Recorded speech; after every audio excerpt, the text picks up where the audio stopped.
when Chicago Rilla wanted to buy the Sears Towers, he called this man. And when Rita and Brown Eyes went all the way to Paris just to eat some breakfast, they called this man.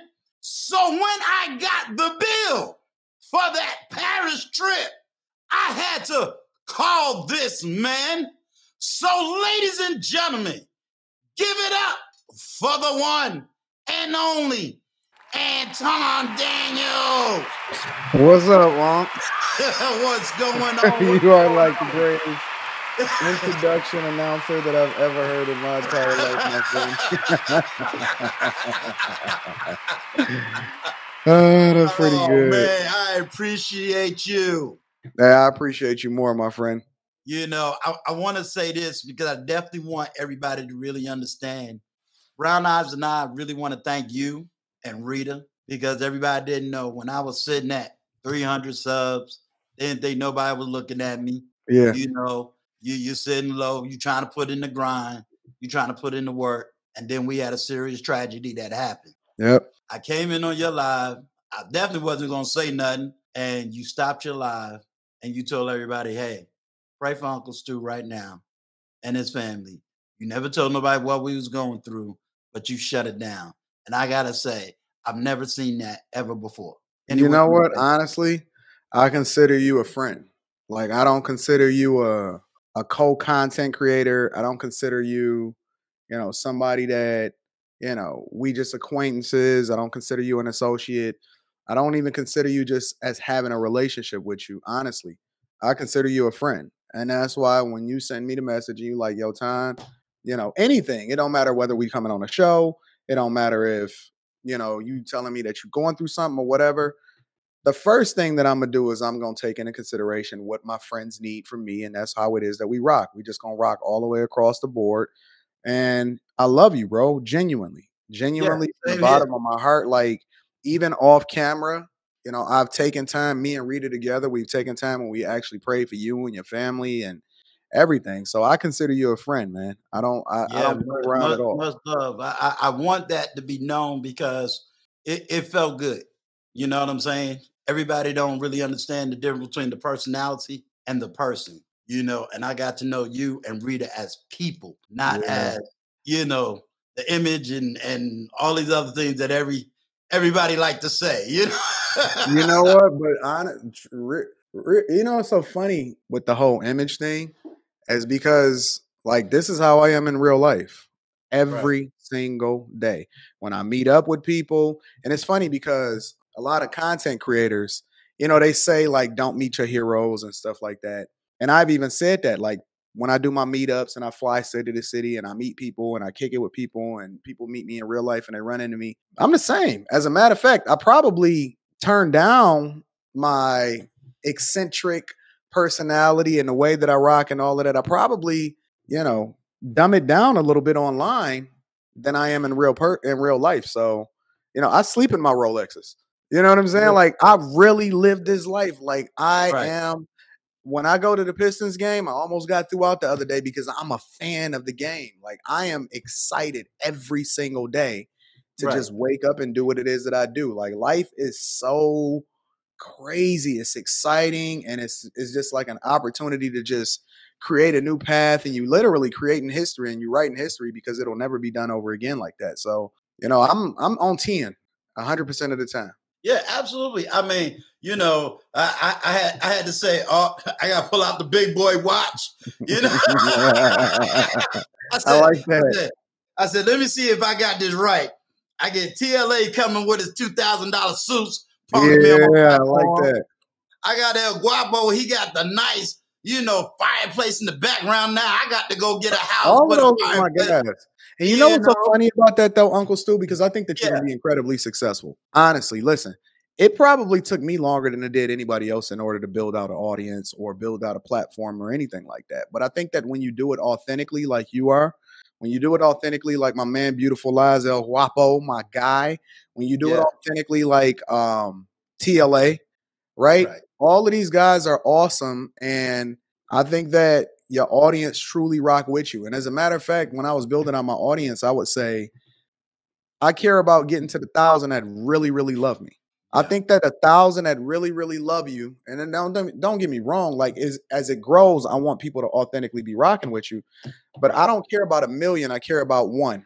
Every single day, I care about one, and I care about two, and I care about three. And I remember when I was building out my channel, as I was growing, and I actually told this story earlier on my live stream. Every single comment, everyone, I would literally slot out 1 to 2 hours a day to reply to every single comment that ever was left on my channel. I remember I did a video and it wound up hitting like 1.3, 1.4 million views. And I reply, if you look at all the tens of thousands of comments, I got videos with 700,000 views, millions of views, 500,000 views. If you look at those videos, every single comment I replied to, tens of thousands of comments I would reply to. So I'm just the type of person that truly appreciates those that rock with me, and I want to pour back into them. With everything going on, of course, we got the whole Tasha K thing. Shout out to El Guapo. He's doing a great breakdown of this whole Tasha Oh, K man, thing. he's doing awesome. I personally never commented on the situation for two reasons. One, in my attitude as a content creator, mostly because of my age, I don't want to pile on what I already know is out there. I would like to say if I fail or if something happened to me, I wouldn't want the YouTube streets to light up and pile up on me. They're gonna do it anyway. They're gonna do it anyway. I don't understand how you build a platform and you get to a certain level and in your words, you fumbled the bag the way you did. This was easy. It's easier to fumble the bag once you get there than it is before you even exist. It's so easy. I see it every single day. I see people fumble every single day. But I think that she's made, honestly, if I'm being honest about the whole situation and just looking at it from an objective view, I think that I think that it's a great marketing opportunity that she's playing perfectly. As weird as that sounds. I believe that this level of visibility, listen, if you're spending $4 million on a marketing campaign, you couldn't get more coverage than this. Take the Fresh and Fit guys, for example, right? Right. Yeah, they took a little dip. They did like this, and then they went like that. So I don't think she's as stupid as we think she is. I think she got to this point for a reason, and I think it's very, very difficult to get 1 million subscribers.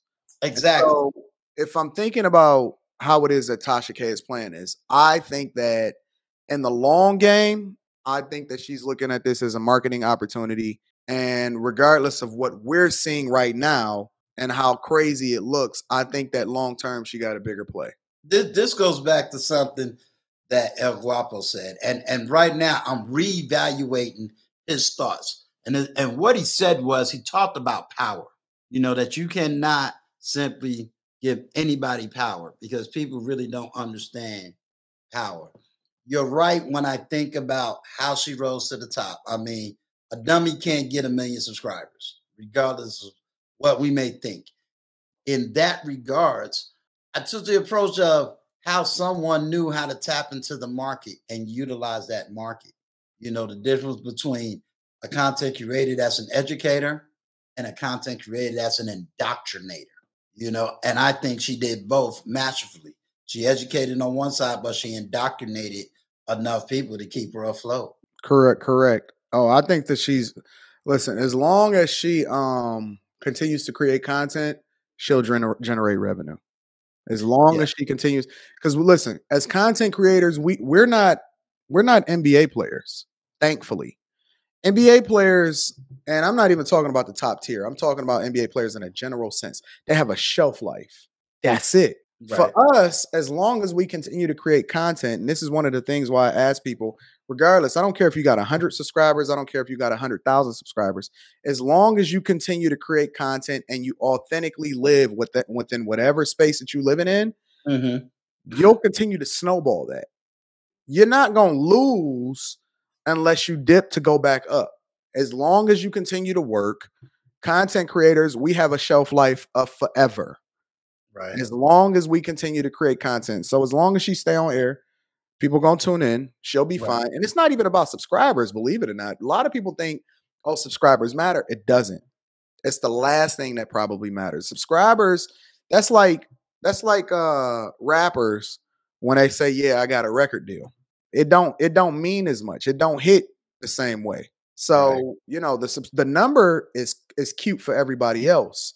The thing that really matters is the content, the watch hours, the views, but even views, right? As a content creator, all views aren't created equal. You know, when certain people are creating content and they get advertisements on their videos, I can guarantee you that the advertisements that they're playing on their videos, depending on what it is that they're talking about, is not as lucrative as the ads that they plan on my videos.